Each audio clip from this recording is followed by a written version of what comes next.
Hi, welcome to radio ముచ్చట్లు. ఈరోజు ఒక మూవీ కోసం మాట్లాడుకుందాం. ఆడదే ఆధారం. 1986లో రిలీజ్ అయిన ఈ మూవీ మీలో ఎంతమందికి తెలుసు? ఈ మూవీలో రేడియో మామయ్య క్యారెక్టర్ని ప్లే చేసింది డైరెక్టర్ విసు గారు. తమిళ్ మూవీ అయిన పెన్మణి అవల్ కన్మణి మూవీ రీమేకే ఆడదే ఆధారం.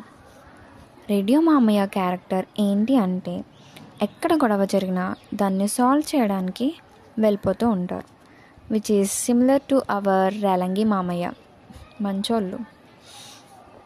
సో అలా ఈ మూవీలో ఒక 3 ఫ్యామిలీస్ ప్రాబ్లమ్స్ని సాల్వ్ చేయడం కోసం చూపిస్తారనమాట. ఈ మూవీ ఎందుకు చూడాలి అని అంటే, ప్రస్తుతం జనరేషన్లో మన గురించి మనమే ఆలోచించట్లేదు. అలాంటిది పక్క వాళ్ళ కోసం నేనున్నా అంటూ సాయం చేసే ఆ క్యారెక్టర్ నాకు ఎంతో నచ్చింది. It is the inspiration for my title of Instagram page radio ముచ్చట్లు.